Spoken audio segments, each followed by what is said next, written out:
तो मेरे भाइयों, हमेशा की तरह आप सबके लिए टेलीकॉम न्यूज लेके हाजिर हो चुका हूं। इस वीडियो के अंदर काफी सारी खबरें टेलीकॉम से रिलेटेड लेके आया हूं, जैसे कि एयरटेल की तरफ से दो बहुत ही बड़ी खबरें हमारे सामने निकल के आ रही हैं। सो भाई, एयरटेल ने वो काम कर दिया है ना, इससे पहले किसी भी टेलीकॉम कंपनी ने ये काम नहीं करके बताया है, ठीक है ना, या फिर दिखाया है। और साथ में वोडाफोन आइडिया की तरफ से बहुत ही अच्छी गुड न्यूज है। साथ ही साथ बीएसएनएल की तरफ से धमाका हो चुका है। सारा कुछ बता के जाऊंगा, वीडियो को पूरा देख लेना। हेलो मेरे भाइयों, मेरा नाम है कमल, आप देख रहे हो अपने यूट्यूब चैनल टेक पत्री। वीडियो को शुरू करते हैं।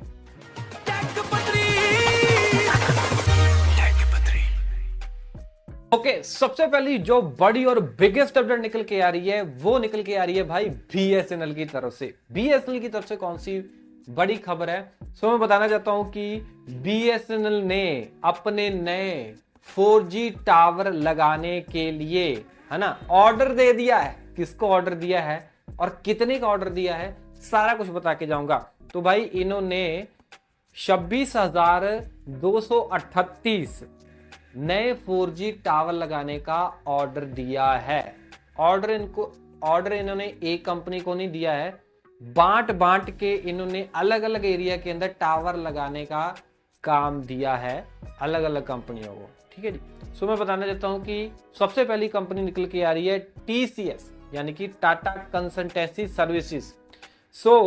इनको एक बहुत ही बड़ा प्रोजेक्ट दिया है बीएसएनएल ने, और इसी के साथ सी डॉट और तेजस नेटवर्क जैसी जो बड़ी कंपनियां हैं वो भाई मिलके मतलब टीसीएस के साथ मिलके काम करेंगी और टावर वगैरह लगाएगी। साथ ही साथ आईटीआई मतलब इंडियन टेलीफोन इंडस्ट्रीज, ये एक सरकारी जो है कंपनी है, इसको 20%, ठीक है ना, ऑर्डर वगैरह दिया है बीएसएनएल ने। ओके, तो मैं बताना चाहता हूं कि कितना खर्चा टोटल होने वाला है टावरों को लगाने में, बीएसएनएल का कितना खर्चा होने वाला है। लमसम 3000 करोड़ रुपए का भाई खर्चा लागत जो है बताई जा रही है। और साथ ही साथ नॉर्थ ईस्ट और साउथ एरिया के अंदर जो है ये नए 4G टावर लगाने वाले हैं, जो कि दिल्ली एरिया और साथ ही मुंबई एरिया और साथ ही साथ एमटीएनएल को भी, है ना, बीएसएनएल जो है वो नेटवर्क वगैरह प्रोवाइड करवाता है दिल्ली के अंदर, इसीलिए एमटीएनएल को बहुत ही अच्छी बूस्ट मिलेगी जब बीएसएनएल दिल्ली के अंदर टावर लगाएगा, ठीक है जी। जो आईटीआई वाले हैं वो वेस्ट जोन के अंदर लगाएंगे, जैसे कि मुंबई के अंदर टावर लगाएंगे 588 करोड़ रुपए की लागत के साथ। 5314 साइटें जो हैं ये लगाने वाले हैं, 4G की साइटें लगाने वाले हैं। ओके, अगली खबर निकल के आ रही है भाई दो टेलीकॉम कंपनी की तरफ से, एक एयरटेल की तरफ से, एक वोडाफोन आइडिया की तरफ से।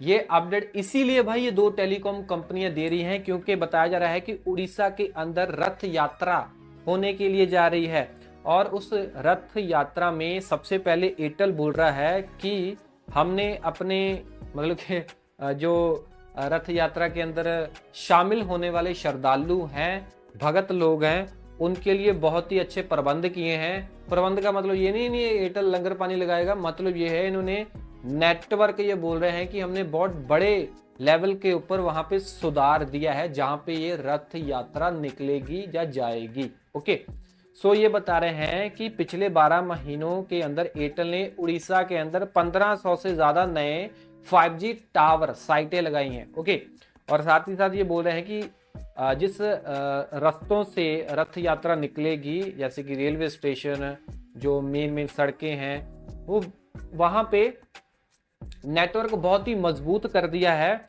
और इतना मजबूत कर दिया है कि अगर वहां पे बहुत ज्यादा भीड़ भी हो जाएगी, उसके बावजूद भी इंटरनेट और कॉलिंग वगैरह में लोगों को दिक्कत नहीं आएगी। वोडाफोन आइडिया ने कुछ और ही, है ना, और ही ऐलान कर दिया है। वोडाफोन आइडिया ने भाई श्रद्धालुओं के लिए वीआई मूवीज एंड टीवीज का सब्सक्रिप्शन जो है वो फ्री में बांटना शुरू कर दिया है, या फिर इसका कुछ लिमिटेड एक्सेस देना शुरू कर दिया है। वो कैसे? मैं बताना चाहता हूं।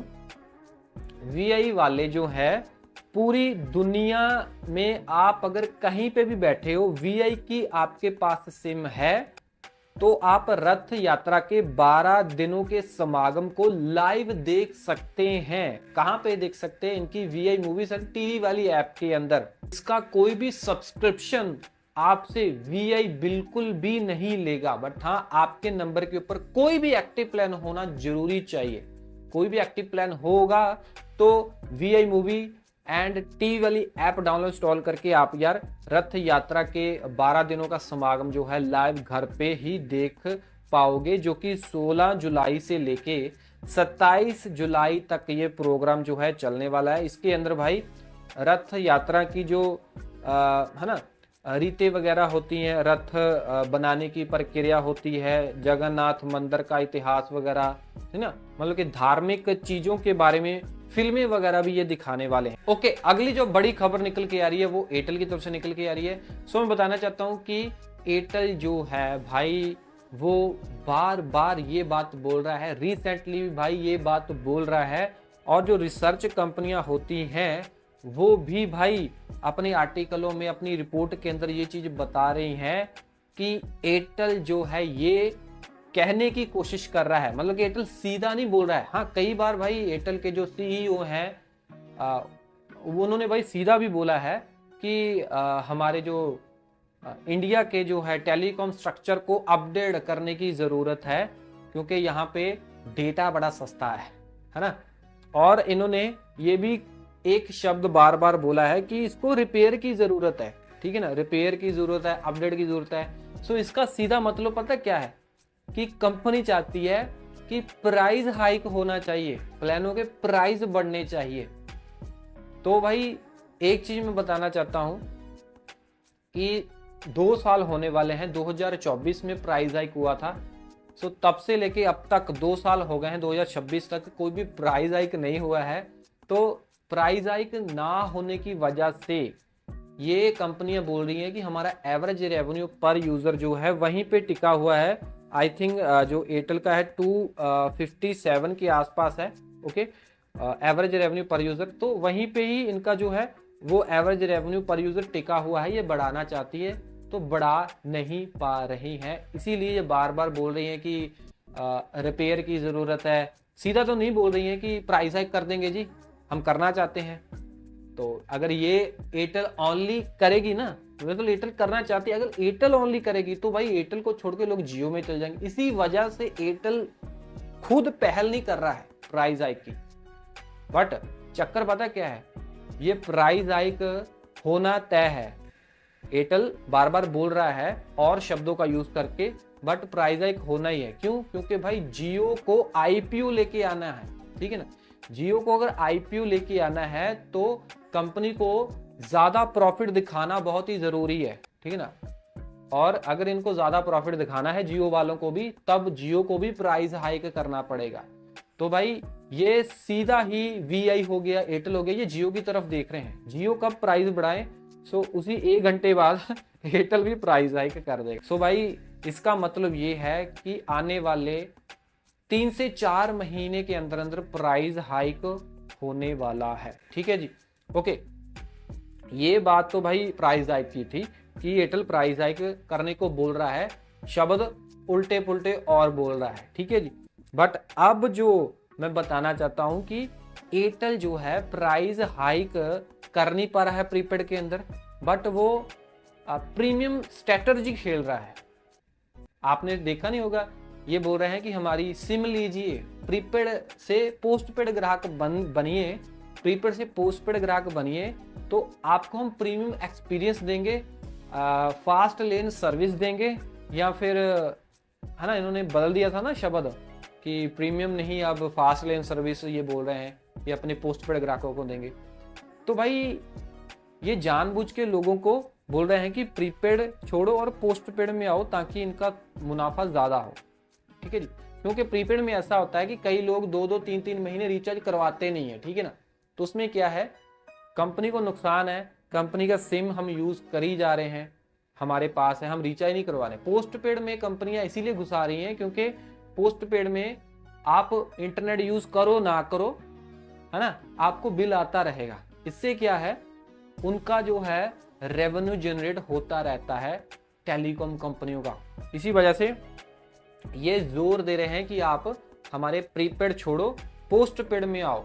सो इस चीज को और बढ़ावा देने के लिए, मतलब कि लोगों को लालच देने के लिए, या फिर लोगों को एयरटेल बोल रहा है कि हम अच्छा एक्सपीरियंस देने के लिए इन्होंने एक बहुत बड़ा भाई एक इवेंट है ना, या फिर एक मुहिम शुरू की है, जिसे बोला जा रहा है Airtel post paid advantage club, ठीक है ना। सो इन्होंने एक प्रोग्राम शुरू किया है ये वाला। सो इसके अंदर क्या है कि अगर आप एयरटेल के पोस्ट पेड वाले ग्राहक होंगे तभी भाई आप इस क्लब के मेंबर या फिर इसके अंदर जा सकते हो, ठीक है ना, इस प्रोग्राम के अंदर जा सकते हो। मतलब ये है कि ये जो इवेंट शुरू किया है, ये जो इन्होंने प्रोग्राम शुरू किया है, ये 11 जुलाई को इन्होंने शुरू किया था, ताजा ताजा होके हटा है दिल्ली के अंदर, ठीक है ना, दिल्ली के अंदर ये प्रोग्राम होके हटा है। इसके अंदर जाकिर खान जो मशहूर कॉमेडियन है उसको बुलाया गया था एयरटेल ने, और इनकी कोई भाई नेटफ्लिक्स के ऊपर है ना शो वगैरह आने वाला था, पापा यार करके, ठीक है ना, वो नेटफ्लिक्स के ऊपर जाना था। बट हाँ, नेटफ्लिक्स से पहले एयरटेल ने अपने इवेंट के अंदर इस शो को दिखाया, और उस शो के अंदर कौन बंदे गए थे, जो थे एयरटेल के पोस्ट पेड वाले ग्राहक। इसीलिए एयरटेल कुछ ऐसा जानबूझ के इवेंट वगैरह ऑर्गेनाइज कर रहा है कि लोग हमारी पोस्ट पेड सिम लें, और आने वाले दिनों के अंदर भाई ये और शहरों के अंदर भी अपने इस Airtel post paid advantage club के तहत और प्रोग्राम इवेंट रखने वाले हैं अलग अलग शहरों के अंदर, और यहाँ पे आपको प्रीमियम एक्सपीरियंस भी करवाने वाले हैं। जैसे कि ये फिल्में तो आपको है ना, मतलब कि सिनेमा घरों से जाने से पहले या फिर OTT में जाने से पहले वहाँ पे आपको शो वगैरह, वेब सीरीज वगैरह ऐसे दिखाया करेंगे। आप बड़े बड़े स्टार से भी मिल पाओगे अगर ये स्टार को बुलाएंगे, और भी काफ़ी सारी चीज़ें भाई यहाँ पे ऑर्गेनाइज वगैरह ये वहाँ पे करेंगे, जो एक्सक्लूसिव पोस्ट पेड वाले ग्राहक ही वहाँ पे जा पाएंगे। बट सबसे बड़ी बात पता क्या है कि इस इवेंट में जाने के लिए 50,000 से ज़्यादा एयरटेल के पोस्ट पेड ग्राहकों ने रजिस्ट्रेशन करवाया था, बट एयरटेल ने ना सिर्फ 900 लकी बंदों को ही इनविटेशन जो है भेजा कि आप आ सकते हो, सबको नहीं भेजा। बट फिर भी भाई इसका कौन सा चार्जेस लिया गया, बस एयरटेल ने बोला कि आप हमारे पोस्ट पेड वाले ग्राहक हैं, हम आपको सद्दा भेजते हैं, आप आ जाइए, ठीक है। तो ये करने का मकसद एक ही है एयरटेल का कि आप सब पोस्ट पेड वाले ग्राहक बने। बाकी दैट्स इट भाई, यही थी अपडेट। आपको अपडेट कैसी लगी कमेंट में बताना, वीडियो को लाइक करना, और कुछ प्रोडक्ट भी ऐड कर रहा हूँ, अगर आप स्मार्टफोन लेना चाहते हो तो ले सकते हो। सो सब्सक्राइब करो टेक पत्र यूट्यूब चैनल को। मैं मिलता हूँ अगले वीडियो में। टिल देन, स्माइलिंग, जय हिंद।